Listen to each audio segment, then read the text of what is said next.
This giant dominant landmark behind me is the Reculver Towers, and I've been invited to take a closer look and even go inside. So come and join me.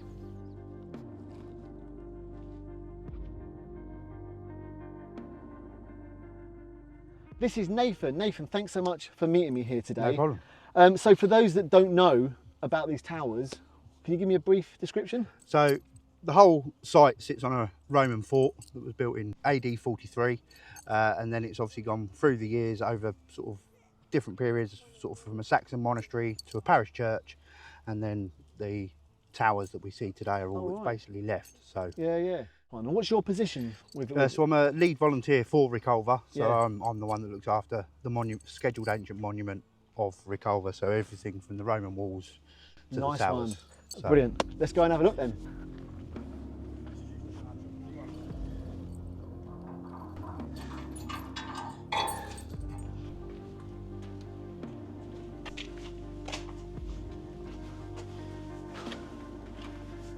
Oh, this is a bit tight, isn't it, Nathan? It is a little.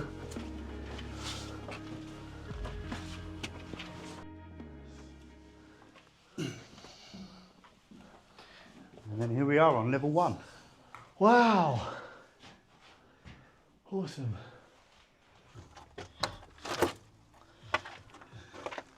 Wow, I've always wanted to get up here.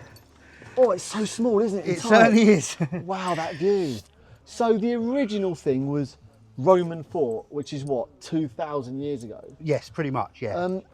What else was here with the Roman fort? Was there any settlements or anything like that? So we believe there would have been a settlement out in the North Sea. Right. So the fort itself, the north wall was built just over a mile away from the coast of the North Sea. Right. And obviously we've had that whole All mile that and a half of erosion in 2,000 years. Wow. So, but looking down this sort of layout along the floor. Oh yeah. So that is the original layout of the first Saxon monastery. Wow. So we believe this was basically the lady church. Right. So the main part of the church is actually, again, out in the North Sea. I see. But there's no evidence of it whatsoever. Oh, right, wow. So this was Roman fort, then it became Saxon. How did that happen?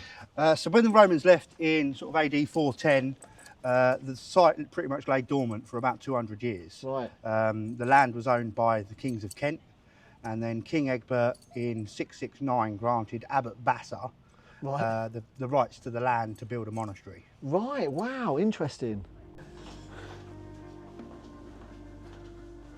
Wow, this is high up now. We've certainly put the effort in with the stairs. We certainly have. So we're about 20 metres above contemporary ground level. Wow, all I can see out that window is the sea. That's amazing. Wouldn't have been what you'd have seen when the towers first went up though. Got it. You'd have had about 3/4 of a mile of coastline Wow. between you and the North Sea here. So I guess at some point the sea was a significant threat to this building. How did that go about? Did they save the building, or did they tear parts of it down? Obviously, originally the Wantsum Channel between us and Thanet, that started drying up. Right. And then the water had to go somewhere, so it started encroaching on the land between us and the North Sea. Right. Eventually, the northern end of the church, which would have been just down here Right. on this slope, fell into the sea, so the church became unusable.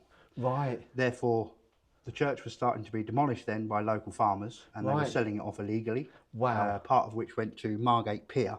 To build the Wow, foundations the for harbour that. arm. Yeah. Wow. And then in 1810, Trinity House intervened and saved the towers to use them as a sea mark.